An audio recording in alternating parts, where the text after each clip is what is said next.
everybody! Hey, what's going on? It's k0ngbuster here once again, and I love doing these kinds of like ASMR reading videos that I know you guys love so much. Today I have the following for you. It's Pokemon Black and White. Now, not Black 2, White 2. I understand that there are newer and more Pokemons in Black 2, White 2. Today I have just Black and White. Eventually I'll find the Black 2, White 2 guide.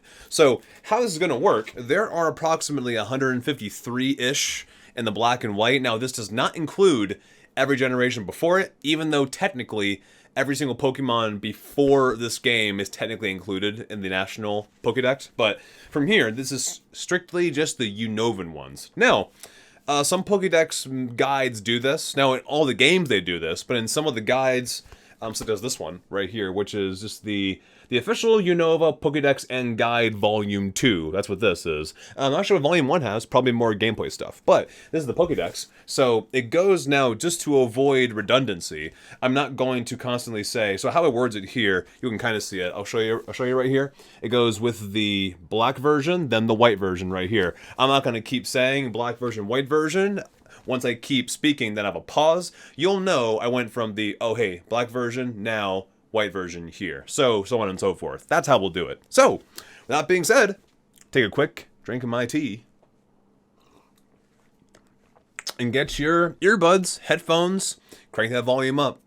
It's going to be a lot of great reading, a lot of dictation through all of these syllables that you guys love so much. So, without further ado, let's get right into it. First we have Snivy, the grass snake Pokemon. It is very intelligent and calm. Being exposed to lots of sunlight makes its movements swifter. They photosynthesize by bathing their tails in sunlight. When they are not feeling well, their tails droop. Next we have Cervine, the grass snake Pokemon. That's right. It moves along the ground as if sliding. Its swift movements befuddle its foes, and then it attacks with a vine whip. They avoid attacks by sinking into the shadows of thick foliage. They retaliate with masterful whipping techniques. The text is a bit small, but I'm doing my best. So let's see. Then we have Serperior, the regal Pokemon. It can stop its opponent's movements with just a glare. It takes in solar energy and boosts it internally. They raise their heads to intimidate opponents, but only give it their all when fighting a powerful opponent. You know, regal stuff. I'll try this way. It'll boost my voice a little bit more. Next we have Tepig, the fire pig Pokemon. It can deftly dodge its foes' attacks while shooting fireballs from its nose. It roasts berries before it eats them. It blows fire through its nose. When it catches a cold, the fire becomes pitch black smoke instead. Cold, cold, cold. We have Pignite, the fire pig Pokemon. When its internal fire flares up, its movements grow sharper and faster. When in trouble, it emits smoke. Whatever it eats becomes fuel for the flame in its stomach. When it is angered, the intensity of the flame increases. Then we have Emboar, the mega fire pig Pokemon. It can throw a fire punch by setting its fists on fire with its fiery chin. It cares deeply about its friends. That's sweet. It has mastered fast and powerful fighting moves. It grows a beard of fire. Interesting. We have Ashawat, the sea otter Pokemon, one of the best starters ever, by the way. It fights using the scallop on its stomach. In response to an attack, it retaliates immediately by slashing. The scallop, excuse me, I'm sorry, I said scallop, it's Scalchop. The Scalchop on its stomach is made from the same elements as claws. It attaches the Scalchop for use as a blade. Next we have Duat, the discipline Pokemon. Strict training is how it learns its flowing double Scalchop technique. Scalchop techniques differ from one Duat to another. It never neglects maintaining its Scalchops. That's interesting to say. Scalchop. Page turn. We then have Samurott, the formidable Pokemon. One swing of the sword incorporated in its armor can fell an opponent. A simple glare from one of them quiets everybody. Part of the armor on its anterior legs becomes a giant sword. Its cry alone is enough to intimidate most enemies. Next we have Patrat, the scout Pokemon. Using food stored in cheek pouches, they can keep watch for days. They use their tails to communicate with others. Extremely cautious, they take shifts to maintain a constant watch of their nest. They feel insecure without a lookout. We then have Watchog, the lookout Pokemon. When they see an enemy, their tails stand high, and they spit the seeds of berries stored in their cheek pouches. They make the patterns on their bodies shine in order to threaten predators, when keen eyesight lets them see in the dark. We have Lillipup, the puppy Pokemon, also the same thing as Growlithe, the puppy Pokemon. It faces strong opponents with great courage, but when at a disadvantage in a fight, this intelligent Pokemon flees. The long hair around its face provides an amazing radar that lets it sense subtle changes in its surroundings. Page turn. Next we have Hairdierre, the loyal dog Pokemon. Fun fact about this guy, his little cry is simply a bark. It's like, boo! Try and find it for yourself on YouTube or in the game. It's literally just, boo! It has black, cape-like fur that is very hard and decreases the amount of damage it receives. It loyally follows its trainer's orders. For ages, they have helped trainers raise Pokemon. We have then Stoutland, the big-hearted Pokemon. It rescues people stranded by blizzards in the mountains. Its shaggy fur shields it from the cold. This extremely wise Pokemon excels at rescuing people stranded at sea or in the mountains. We have Purloin. This is the devious Pokemon. They steal from people for fun, but their victims can't help but forgive them. Their deceptively cute act is perfect. Perfect. Yeah, see that? Its cute act is a ruse. When victims let down their guard, they find their items taken. It attacks with sharp claws.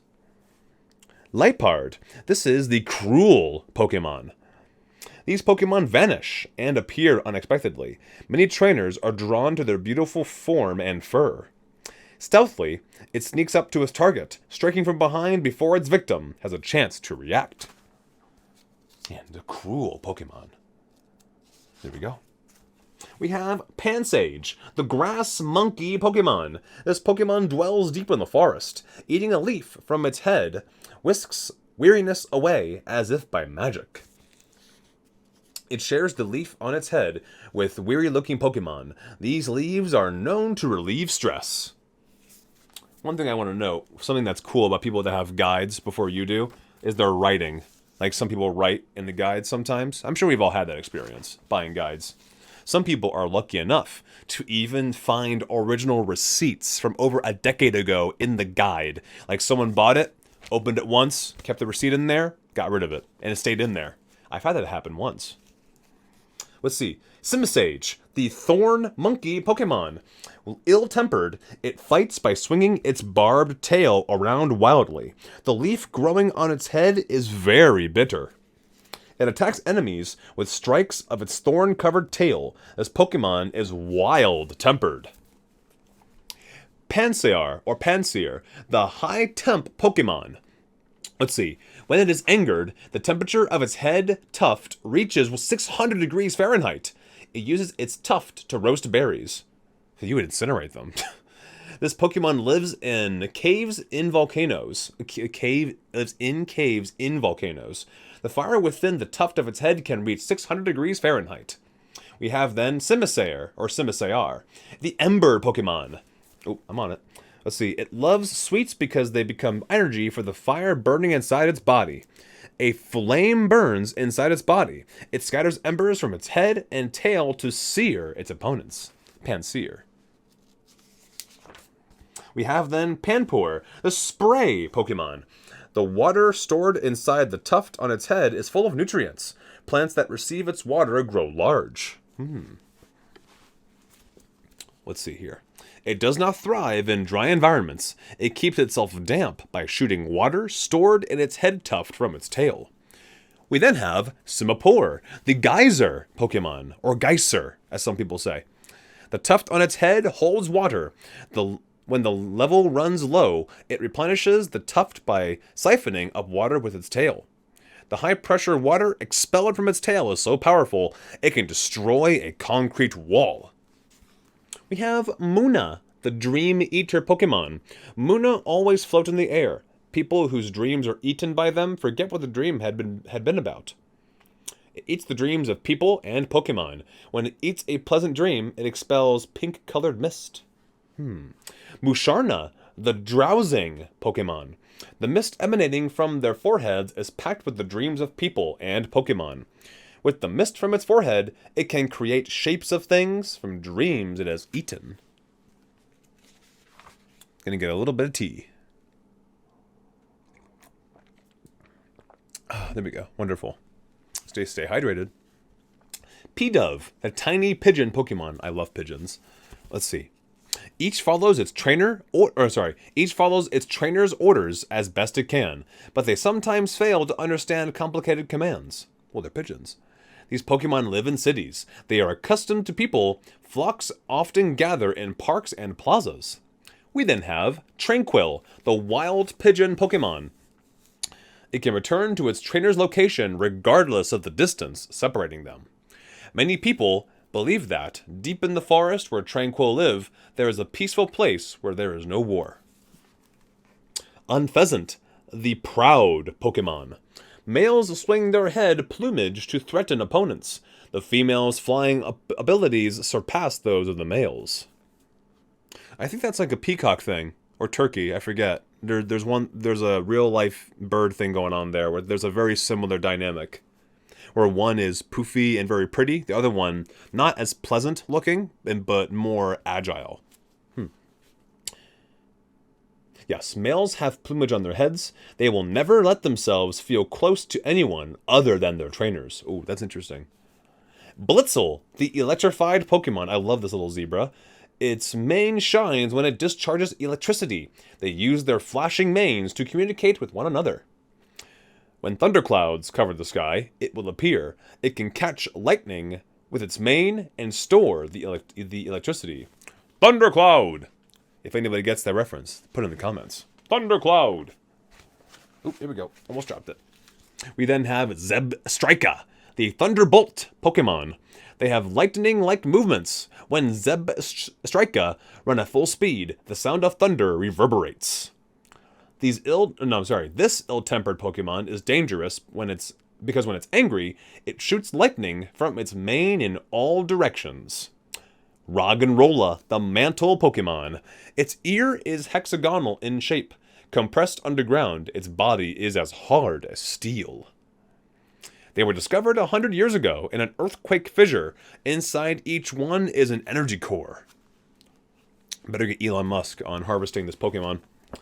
Boldore, the Ore Pokemon.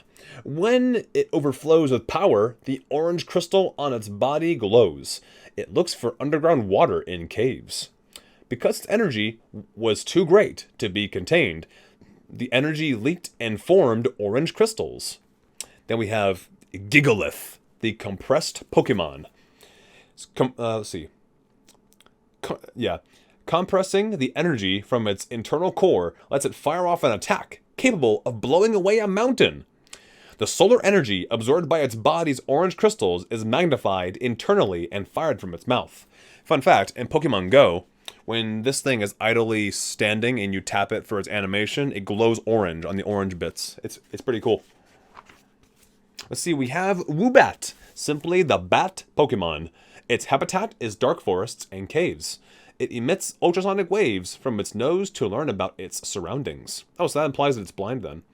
Suction from its nostrils enables it to stick to cave walls during sleep. It leaves a heart-shaped mark behind. Oh, that's cute. Oh, because of its nose. Yeah, it's a heart. Let's see. Swoobat, the courting Pokemon. It emits sound waves of various frequencies from its nose, including some powerful enough to destroy rocks. Anyone who comes into contact with the ultrasonic waves emitted by a courting male experiences a positive mood shift. Ooh, interesting. Oh, I love this one. A Drillbur, the mole Pokemon. I love this little guy. It can dig through the ground at a speed of 30 miles per hour.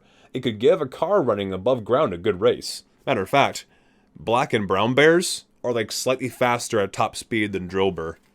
Bears can run really quickly. They can also really fuck you up. Let's see. Excadrill, the subterrane Pokemon. It can help in tunnel construction. Oh, I'm sorry. I missed one entry from Drillbur. It makes its way swiftly through the soil by putting both claws together and rotating at high speed. Then we have Excadrill, the subterrane Pokemon. It can help in tunnel construction. Its drill has evolved into steel strong enough to bore through iron plates. More than 300 feet below the surface, they build maze-like nests. Their activity can be destructive to subway tunnels. I imagine. Excadrill. We have Ondino, the hearing Pokemon. Oh, that's cute. It touches others with the feelers on its ears, using the sound of their heartbeats to tell how they're feeling. Its auditory sense is astounding. It has a radar-like ability to understand its surroundings through slight sounds. It also appears in the Pokemon Centers, too, in the show.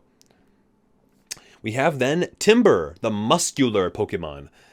It fights by swinging a piece of lumber around. It is close to evolving when it can handle the lumber without difficulty. These Pokemon appear at building sites and help out with construction. They always carry squared logs. We have Girder, the muscular Pokemon. This Pokemon is so muscular and strongly built that even a group of wrestlers cannot make it budge an inch. They strengthen their bodies by carrying steel beams. They show off their big muscles to their friends. Conkeldurr, again the muscular Pokemon. It is thought that Conkeldurr taught humans how to make concrete more than 2,000 years ago. Wow, AD. They use concrete pillars as walking canes. They know moves that enable them to swing the pillars freely in battle. Speaking of Pokemon Go, let me get a drink here real quick. When you attack with it in PvP, for its fast move, it will literally swing with ease one pillar or the other, like in quick succession. Let's keep going here. We then have Tympole, the tadpole Pokemon. They warn others of danger by vibrating their cheeks to create a high-pitched sound. By vibrating its cheeks, it emits sound waves imperceptible to humans. It uses the rhythm of these sounds to talk. Let's see. Palpitoed, the vibration Pokemon. I always love this thing's facial expression. I'll try and show you. There you go. There's Palpitoed. When they vibrate the bumps on their heads, they can make waves in water or earthquake-like vibrations on land.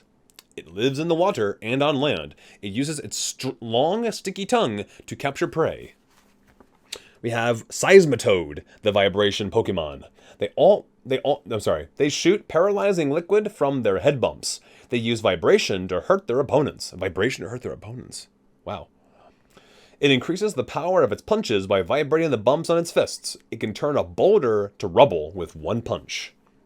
We have Throw, the judo Pokemon.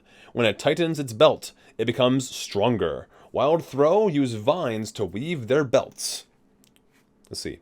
When they encounter foes bigger than themselves, they try to throw them. They always travel in packs of 5. I bet there's a significance to that. Next we have Sock, the karate Pokemon.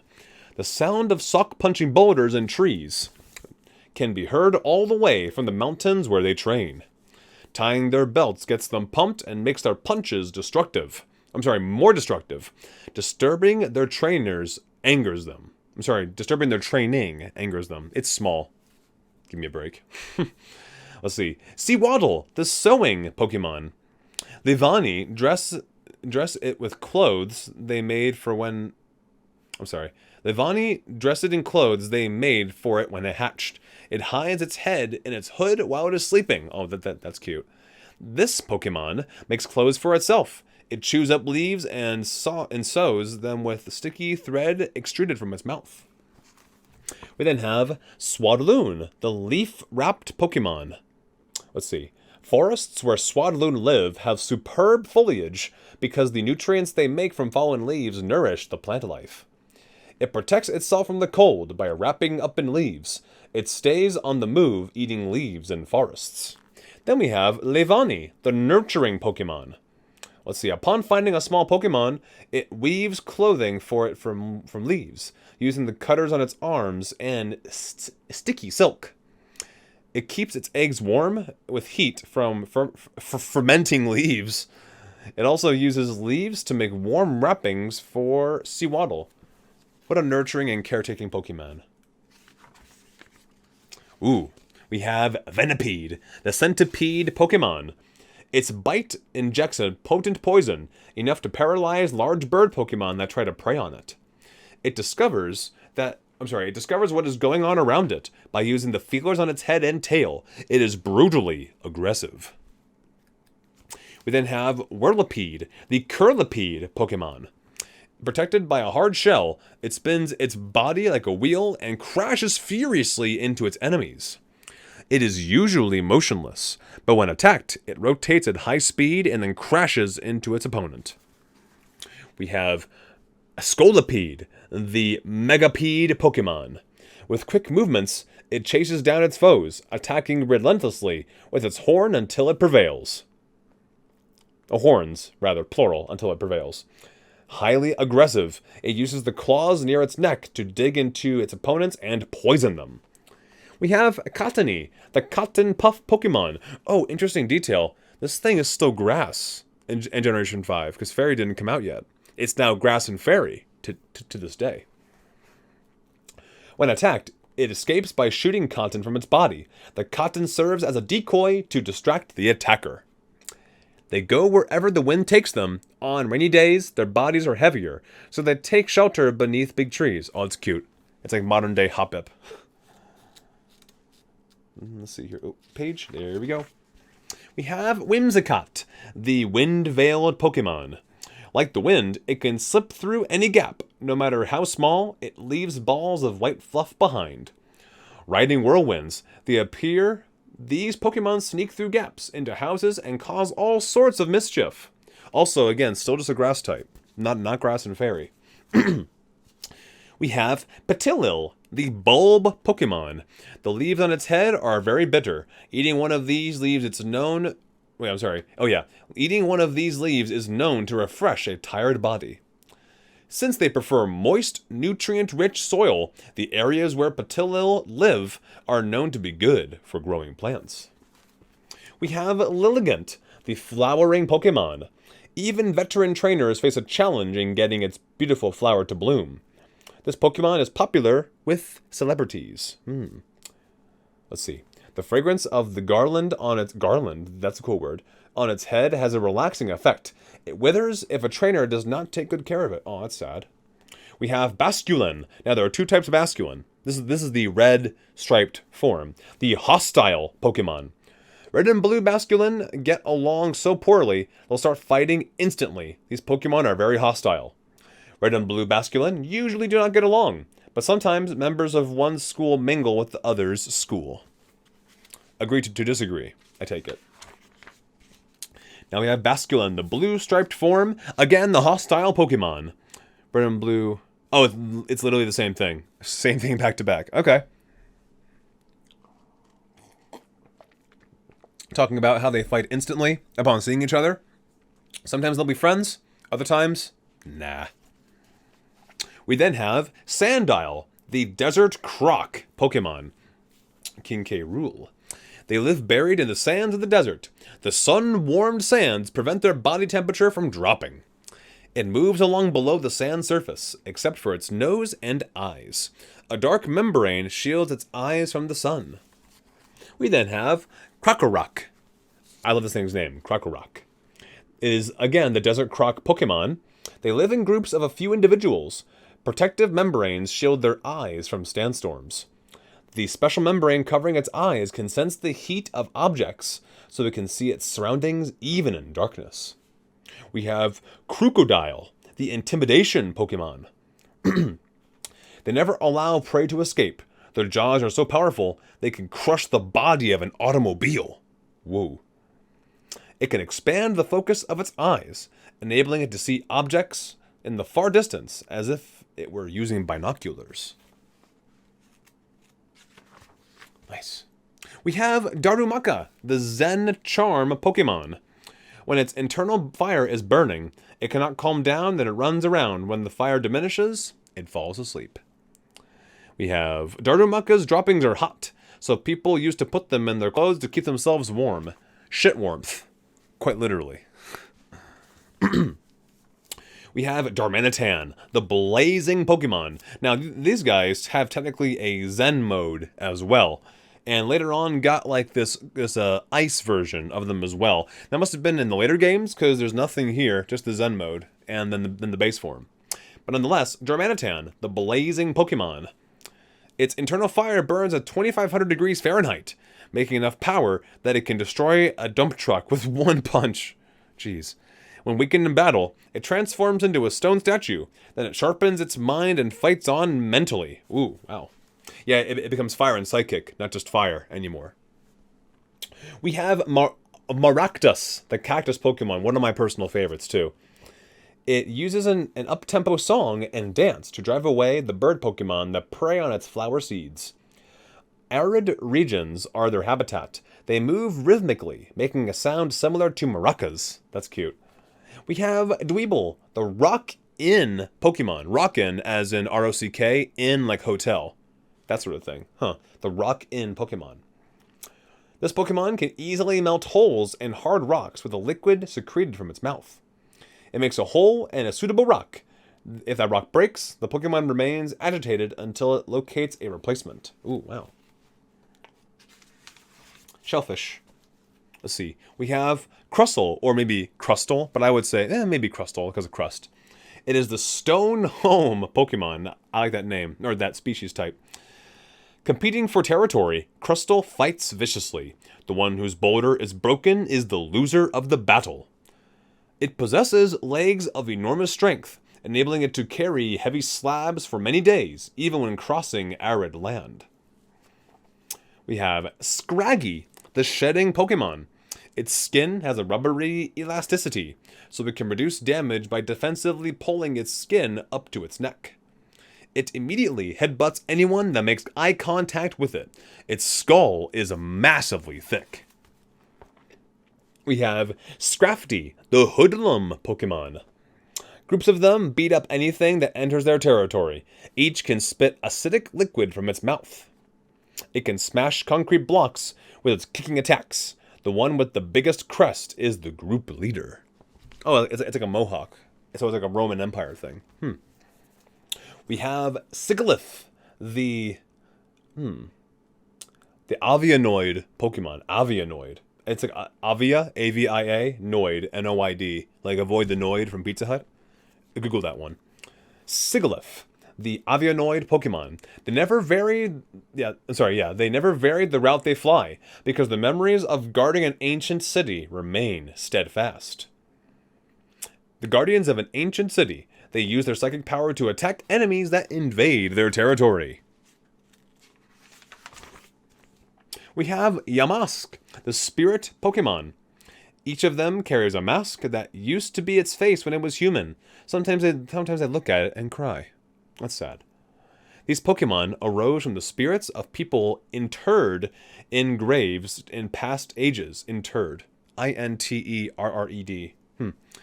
Each retains memories of its former life. Cofagrigus, the coffin Pokemon. It has been said that they swallow those who get too close and turn them into mummies. They like to eat gold nuggets. Whoa. Those are worth 5,000 Pokédollars a pop.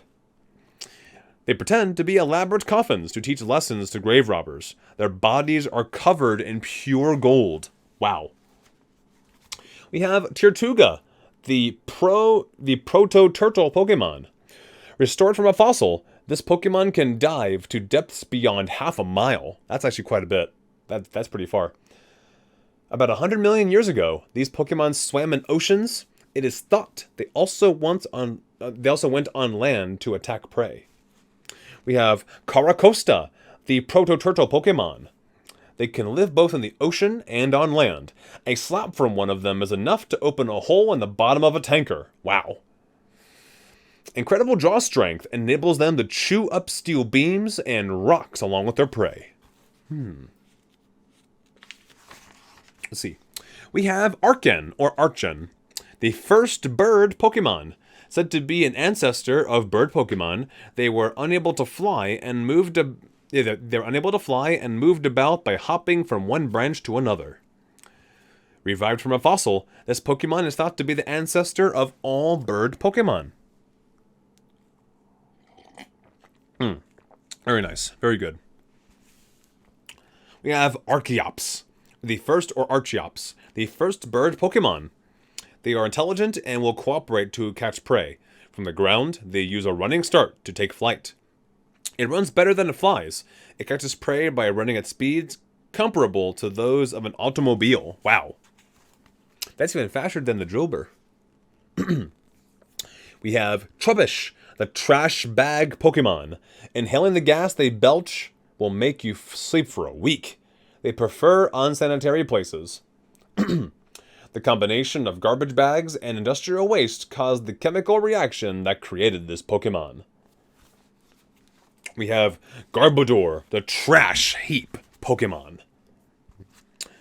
It clenches opponents with its left arm and finishes them off with foul-smelling poison gas belched from its mouth. They absorb garbage and make it part of their bodies. They shoot a poisonous liquid from their right hand fingertips. It quite is garbage. It's quite literally garbage. Let's see. Oh, I love this one. Zorua, the tricky fox Pokemon. Cute little guy. It changes into the forms of others to surprise them. Apparently, it often transforms into a silent child. Not in the show. It transforms into anything in the show. We have Zoroark, the illusion fox Pokemon. Bonds between these Pokemon are very strong. It protects the safety of its pack by tricking its opponents. Each has the ability to fool a large group of people simultaneously. They protect their lair with illusory scenery. We have Minccino, the chinchilla Pokemon. Oh my god, that's what this thing is. I never realized it's a freaking chinchilla. They greet each other by rubbing each other with their tails. Oh, that's cute. Which are always kept well-groomed and clean. These Pokemon prefer a tidy habitat. They are always sweeping and dusting, using their tails as brooms. That's very cute. We have Chinchino. This is also... No, and now it's the Scarf Pokemon. Whereas its little fur is a scarf. You see that? Their white fur is coated in a special oil that makes it easy for them to deflect attacks. Their white fur feels amazing to touch. Their fur repels dust and prevents static electricity from building up. Wow. These Pokedexes, well, not these Pokedexes, but these entries I never really looked at. Even when I had Black and... I want to say I got Black and Black 2. I want to say that's what I got. Way back when.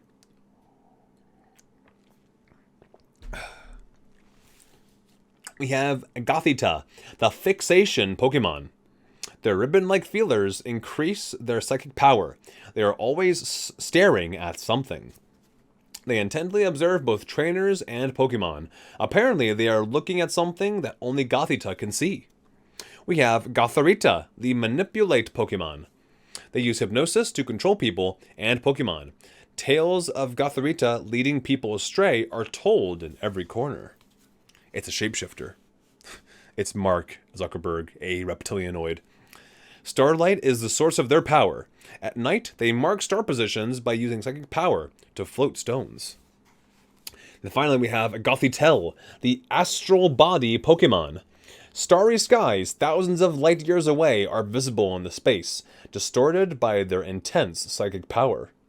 They can predict the future from the placement and movement of the stars. They can see trainers' lifespans. Woo, that's scary. You can see your lifespan. Solosis, the Cell Pokemon. I love this little thing. This little ball, this little bubble. Solosis. The Cell Pokemon. They drive away attackers by unleashing psychic power. They can use telepathy to talk with others. Because their bodies are enveloped in a special liquid, they can survive in any environment. Woo. Put this thing on Jupiter. Let's see how long it lasts. We have Duosian, the Mitosis Pokemon. I believe I recall this.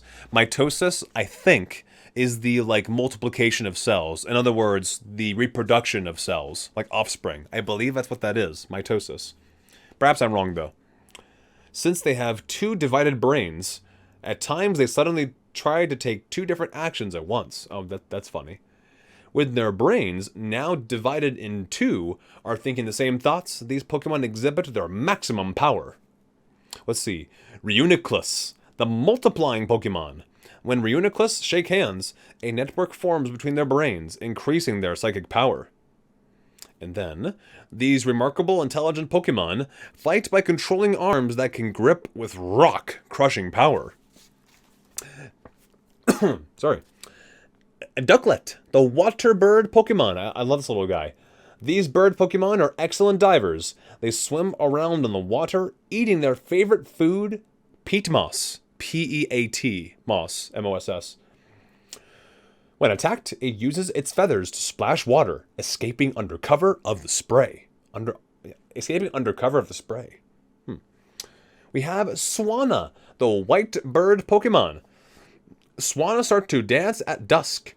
The one dancing in the middle is the leader of the flock. It administers sharp, powerful pecks with its bill. It whips its long neck to deliver forceful, repeated strikes. Oh boy, ice cream. Vanillite, the fresh snow Pokemon. The temperature of their breath is negative 58 degrees Fahrenheit. They create snow crystals and make snowfall in the areas around them. This Pokemon formed from icicles, bathed in energy from the morning's sun. It sleeps buried in snow. Sweet snow. Let's see. Vanillish, the icy snow Pokemon. Snowy mountains are this Pokemon's habitat. During an ancient ice age, they moved to southern areas. It conceals itself from enemy eyes by creating many small ice particles and hiding among them. I bet they're sold as ice cream too. Let's see. Vanillux, the snowstorm Pokemon. Swallowing large amounts of water, they make snow clouds inside their bodies and attack their foes with violent blizzards.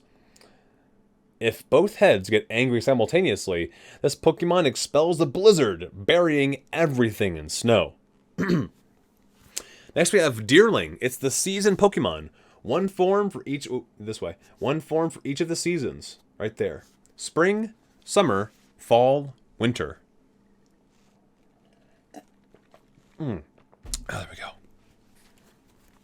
Now, let's see here. Oh, yeah. The season Pokemon. The color and scent of their fur changes to match the mountain grass. When they sense hostility, they hide in the grass. Just like bunnies do. The turning of the seasons changes the color and scent of this Pokemon's fur. People use it to mark the seasons. Here we go. Nice page turn. We have Sawsbuck. And again, I'll show you. Here are all the seasons and forms. Oh, this way. There you go. Of Sawsbuck. All right there. Spring, summer, fall, winter. Let's see. The season Pokemon. They migrate according to the seasons. People can tell the season by looking at Sawsbuck's horns. The plants growing on its horns change according to the season. The leaders of the herd possess magnificent horns. We have then Emolga, the sky squirrel Pokemon. The energy made in its cheeks' electric pouches is stored inside its membrane and released while it is gliding. They live on treetops and glide using the inside of a cape like membrane while discharging electricity.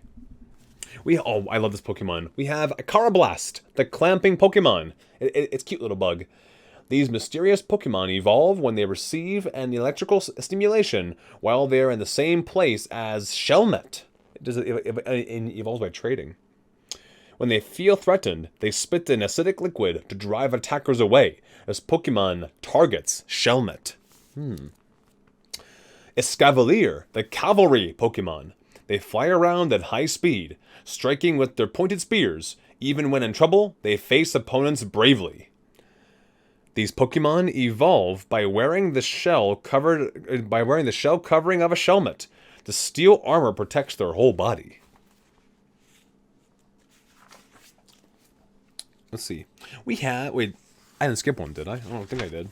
No, I didn't. Okay. Let me make sure. We have Fungus, the mushroom Pokemon. It lures people in with its Pokeball pattern, then release poison spores. Why it resembles a Pokeball is simply unknown. We then have... Oh, sorry, no. For some reason, this Pokemon resembles a Pokeball. They release poison spores to repel those who try to catch them. We have Amoonguss, the mushroom Pokemon. It lures prey close by dancing and waving its arm caps, which resemble Pokeballs in a swaying motion. They show off their Pokeball caps to lure prey, but very few Pokemon are fooled by this. We have Frillish, the floating Pokemon. They have male and female forms that are distinct with the colors. See that? Pink and blue. And same thing with their evolved form too. But, as follows. With its thin, veil-like arms wrapped around the body of an opponent, it sinks to the ocean floor. You're dead, buddy. You're dead. They paralyze prey with poison. Oh yeah, you're dead. Then drag them down to their lairs, 5 miles below the surface. With them being jellyfish, yeah, they wouldn't really feel like any water pressure. At least not for the most part. We have Jellicent, the floating Pokemon. The fate of the ships and crew that wander in the Jellicent's habitat are sunken. All lost. All vanished.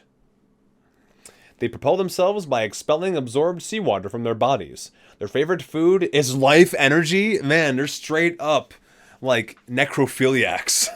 These things. Straight up. We have Alomomola. I'll say that again. Alomomola. Not the evolved form of Love Disc, by the way. It's its own thing. It's the caring Pokemon. The special membrane enveloping Alomomola has the ability to heal wounds. Floating in the open sea is how they live. When they find a wounded Pokemon, they embrace it and bring it to shore. Oh, that's cute. We have Joltik. This guy's super cute. I'm going to show you Joltik. Look at this little guy. I'll get it real close. Look at that little guy. Joltik. I love it. The attaching Pokemon. Joltik that live in cities have learned a technique for sucking electricity from the outlets in houses. That's very cute. They attach themselves to large-bodied Pokemon and absorb static electricity, which they store in an electric pouch. We have Galvantula, the Ellis Spider Pokemon. When attacked, they create an electric barrier by spitting out many electrically charged threads. They employ an electrically charged web to trap their prey. While it is immobilized by shock, they leisurely consume it. Ooh. And just like that one Lord of the Rings movie. Oh, there we go. We have Pharaoh Seed, the Thorn Seed Pokemon.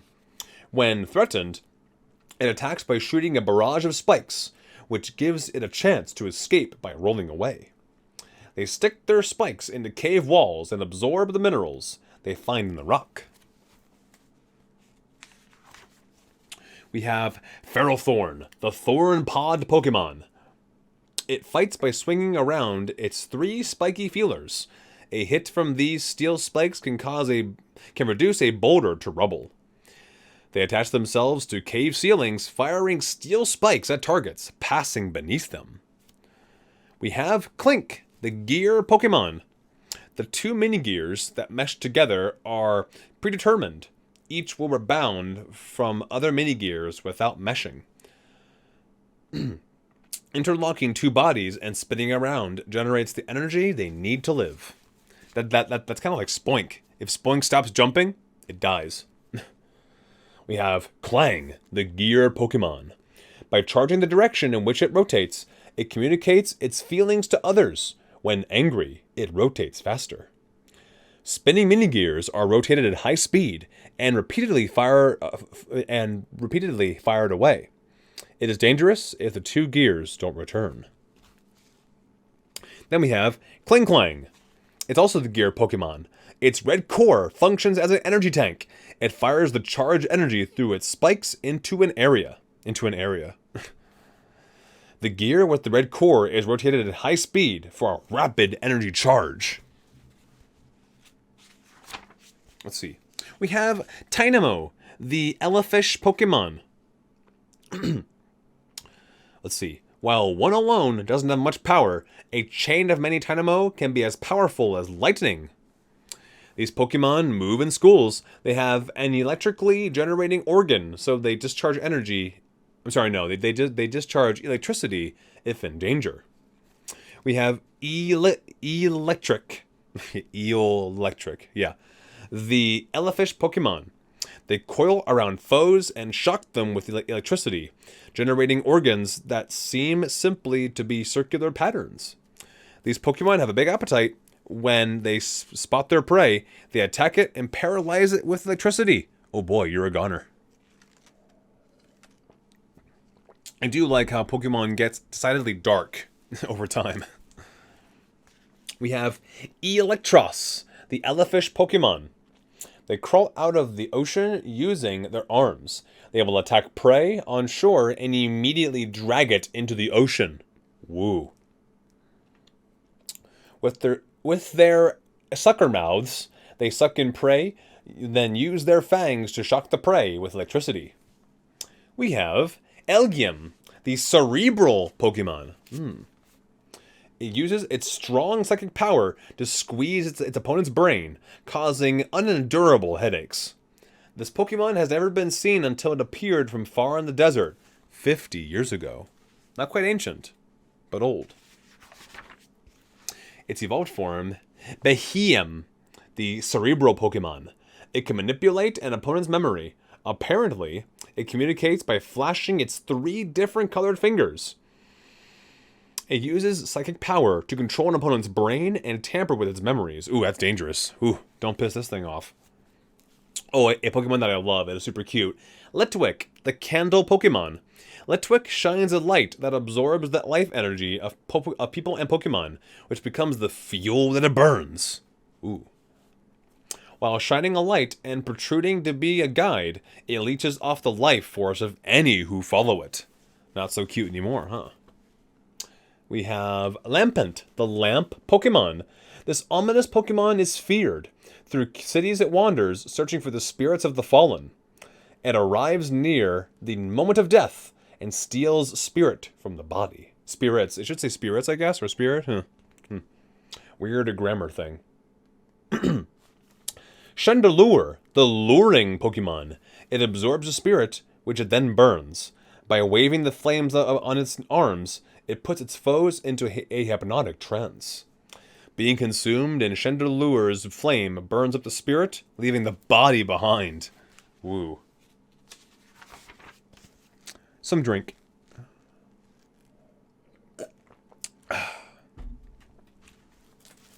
We have Axew, the tusked Pokemon. Cute little guy. Let me show him to you. There's Axew. Also sounds pretty cute in the show, too. I enjoy it. They use their tusks to crush the berries they eat. Repeated regrowth makes their tusks strong and sharp. They mark their territory by leaving gashes in trees and with their tusks. If a tusk breaks, a new one grows in quickly. We have Fracture, the axe jaw Pokemon. Since a broken tusk will not grow back, they diligently sharpen their tusks on river rocks after they've been fighting.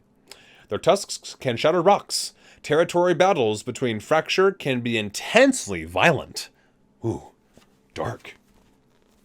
We have Haxorus, the axe jaw Pokemon. They are kind but can be relentless when defending territory. They challenge foes with tusks that can cut steel. Their sturdy tusks will stay sharp even if used to cut steel beams. These Pokemon are covered in hard armor. I always like the look of this thing too. It's pretty cool looking. Haxorus, this yellow thing right here. Haxorus. We have Cubchoo, the chill Pokemon. This little bear. Cubchoo, hence Cubchoo. When it is not feeling well, its mucus gets watery and the power of its ice-type moves decreases. Its nose is always running. It sniffs the snot back up because the mucus provides the raw material for its moves. Man, look at that biological warfare. Or excuse me, not biological, biomedical warfare. Biomedical terrorism, same difference, really. So let's see. We have Beartic, the freezing Pokemon. It's a big polar bear. It can make its breath freeze at will. Very able in the water. It swims around in northern seas and catches prey. It freezes its breath to create fangs and claws of ice to fight with cold northern areas are its habitat. By the way, polar bears are extremely dangerous. They look cute and cuddly. Oh, they are not. It will kill you so hard, so fast, if given the chance. Cryogonyl, the crystallizing Pokemon. When its body temperature goes up, it turns into steam and vanishes. When its temperature lowers, it returns to ice. Oh, so it's a spirit. Oh, that's kind of cool, actually. They are born to snow clouds. I'm sorry, yeah. They are born in snow clouds. They use chains made of ice crystals to capture prey. Shelmet, the snail Pokemon. Is it really a snail? I see it now. Okay. When attacked, it defends itself by closing the lid of its shell. It can spit a sticky, poisonous liquid. It evolves when bathed in an electric-like energy along with Carablast. The reason is still unknown. Acelgor, the shell-out Pokemon. When its body dries out, it weakens. So to prevent dehydration, it wraps itself in many layers of thin membrane. Having removed its heavy shell, it becomes very light and can fight with ninja-like movements. Hence the very ninja-like look. Let's see. Stunfisk, the trap Pokemon. Its skin is very hard, so it is unhurt even if stepped on by sumo wrestlers.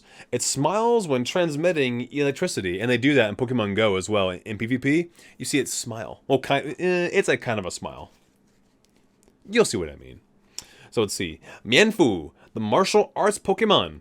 This is still Stunfisk right here. It conceals itself in the mud of the seashore. Then it waits. When prey touch it, it delivers a jolt of electricity.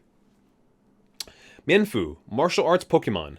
In fights, they dominate with onslaughts of flowing, continuous attacks with their sharp claws that cut enemies. They have mastered elegant combos. As they concentrate, their battle moves become swifter and more precise. We have Mienshao, the martial arts Pokemon. It wields the fur of its arms like a whip. Its arm attacks come with such rapidity?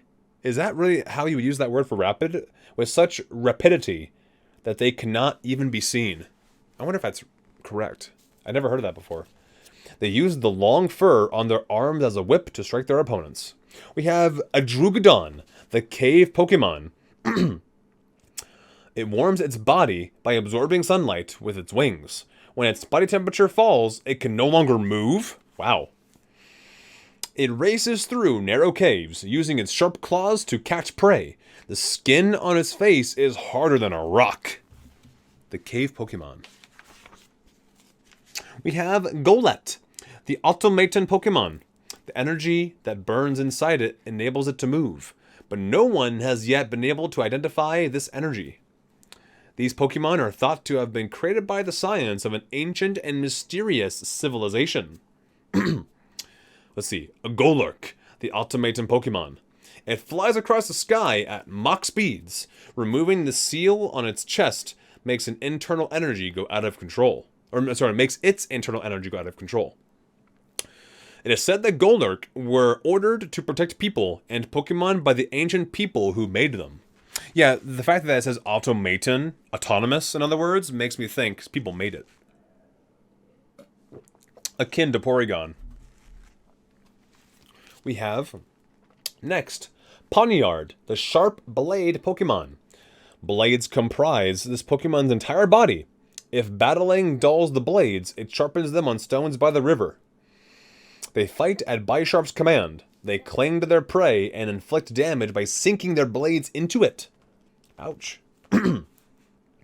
Bisharp, the sword blade Pokemon. It leads a group of Poniard. It battles to become the boss, but will be driven from the group if it loses.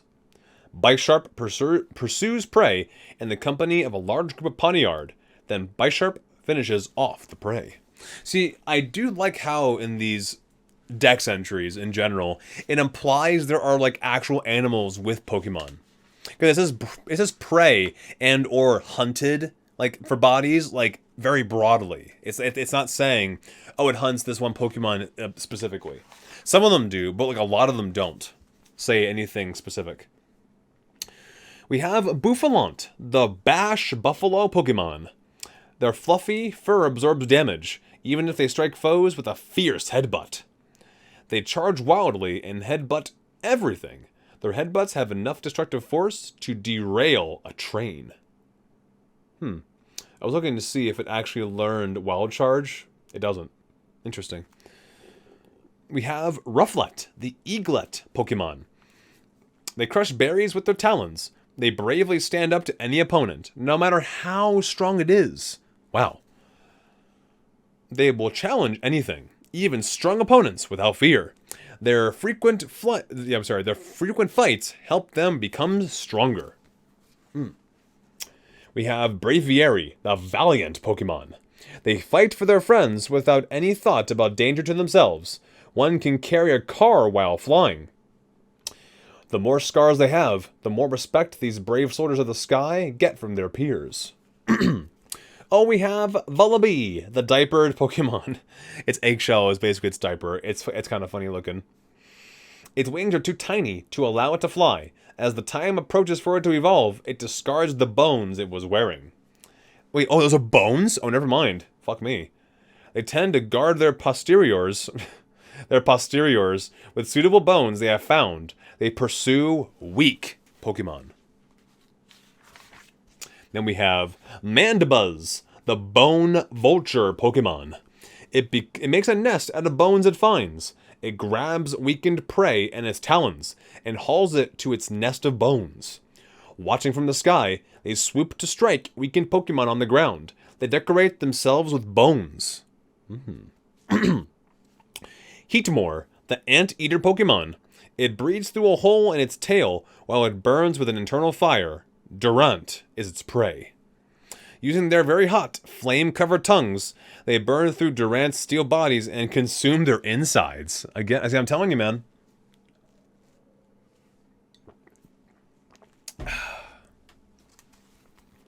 We have Durant, the iron ant Pokemon. They attack in groups, covering themselves in steel armor to protect themselves from Heatmor. Durant dig nests in mountains. They build their complicated, interconnected tunnels into mazes. We have Dino, the irate Pokemon. It tends to bite everything, and it is not a picky eater. Approaching it carelessly is dangerous. They cannot see, so they tackle and bite to learn about their surroundings. Their bodies are covered in wounds. Ooh, ouch. Next we have Zweilous, the hostile Pokemon. After it has eaten up all the food in its territory, it moves to another area. Its two heads do not get along. Then we have, let's see here. Since their two heads do not get along and compete with each other for food, they always eat too much. We have Hydreigon, the brutal Pokemon. This brutal Pokemon travels the skies on its 6 wings. Anything that moves seems like a foe to it, triggering its attack. The heads of their arms do not have brains. They use all 3 heads to consume and destroy everything. Wow. Let's see here. Yep. Then we have Larvesta, the torch Pokemon. This Pokemon was believed to have been born from the sun. When it evolves, its entire body is engulfed in flames.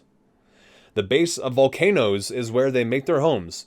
They shoot fire from their 5 horns to repel attacking enemies. Volcarona. It's the sun Pokemon. When volcanic ash darkened the atmosphere, it is said that Volcarona's fire provided a replacement for the sun. A sea of fire engulfs the surroundings of their battles, since they use their 6 wings to scatter their ember scales. Wow, that's a high level for it to evolve. 59. More tea. As you can see, I'm getting raspy. We have... We have Cobalion, the Iron Will Pokemon.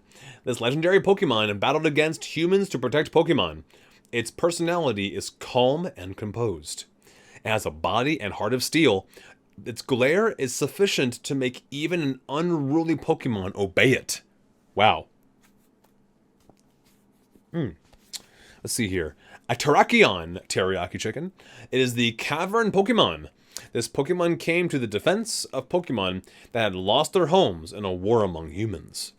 Its charge is strong enough to break through a giant castle's wall. Through a giant castle wall in one blow. This Pokemon is spoken of in legends. We have a Virizion, the grassland Pokemon. This Pokemon fought humans in order to protect its friends. Legends about it continue to be passed down. You know, I have to say, I have to find the movies on these guys. Fighting humans inherently? That's interesting. Its head sprouts horns as sharp as blades, using whirlwind-like movements. It confounds and swiftly cuts opponents. Then we have Tornadus, the Cyclone Pokemon. The lower half of its body is wrapped in a cloud of energy. It zooms through the sky at 200 miles per hour. Let's see here. Tornadus expels massive energy from its tail, causing severe storms. Its power is great enough to blow houses away. Wowee. Let's see. We have Thunderous, the Bolt Strike Pokemon. This thing's cry is awesome, by the way. You hear, like, lightning, or not lightning. You hear thunder as the lightning strikes in its cry.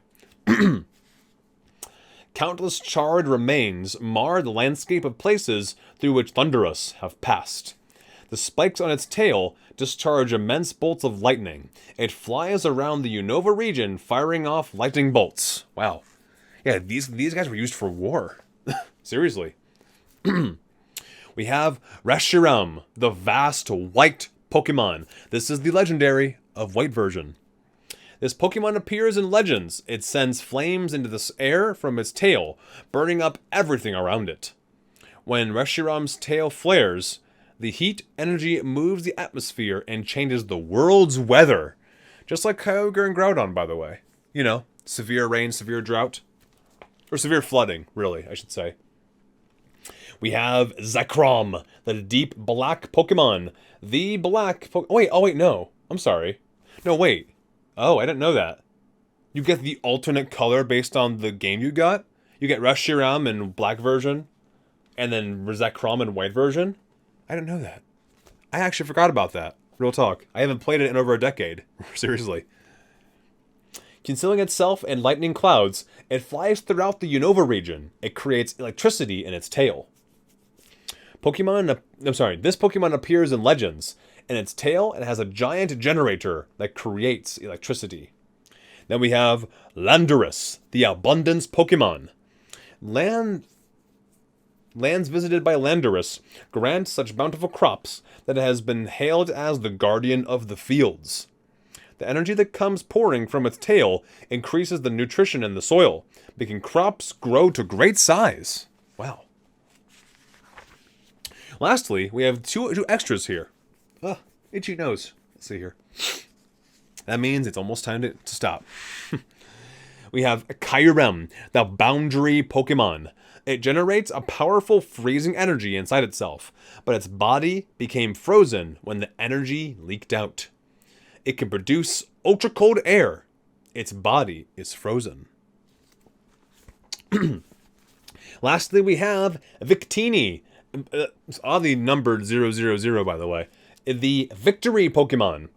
This Pokemon brings victory. It is said that trainers with Victini always win, regardless of the type of encounter. It creates an unlimited supply of energy inside its body, which it shares with those who touch it. And that should be it. Make sure. That's it. That is it for the Unovan Pokedex, as far as I know. And that last one with Victini, I recall still to this day, back when Cerebi.net was still, I'm not even sure if it was a news site, but was still, and to this day still is, a relevant and prevalent site. I remember when Victini was like the hottest shit, when that thing was leaked from like Koro a long time ago. Brings back memories. It's really cool. That was over a decade ago, everybody. I believe Pokemon Black and White are over a decade old. Black 2, White 2, I don't think they're quite there yet, but I might be wrong.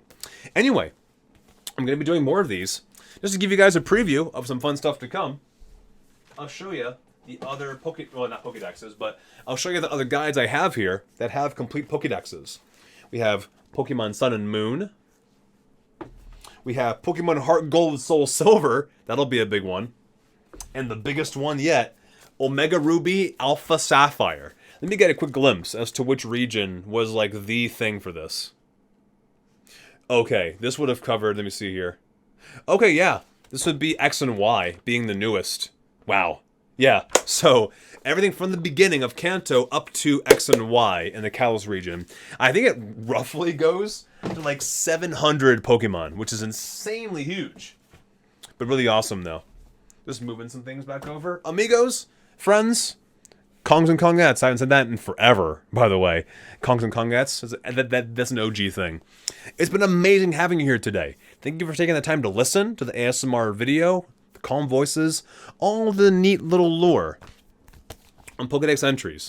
It's pretty cool. And tell you what, when I find the Black 2, White 2 one, if the entries are indeed different, I'll cover that one as well. If they're the exact same thing, then I won't bother. So, with that being said, everybody, like, comment, subscribe, all those things you know what to do. If you enjoyed it, of course, not forcing you. And check out all my links down below. Not forcing you, but hey, if you want to become a spirit of invigoration, go ahead and like, comment, subscribe. Join all the links down below. Discord, I'm sorry, yeah, not Discord anymore. Well, you can add me on Discord, that is. But Twitter, Instagram, my links towards my link tree, all of my professional links telling you what I'm all about, plus my itinerary. Everybody, I'll see you on the next video. Everybody, have a good one. Peace out.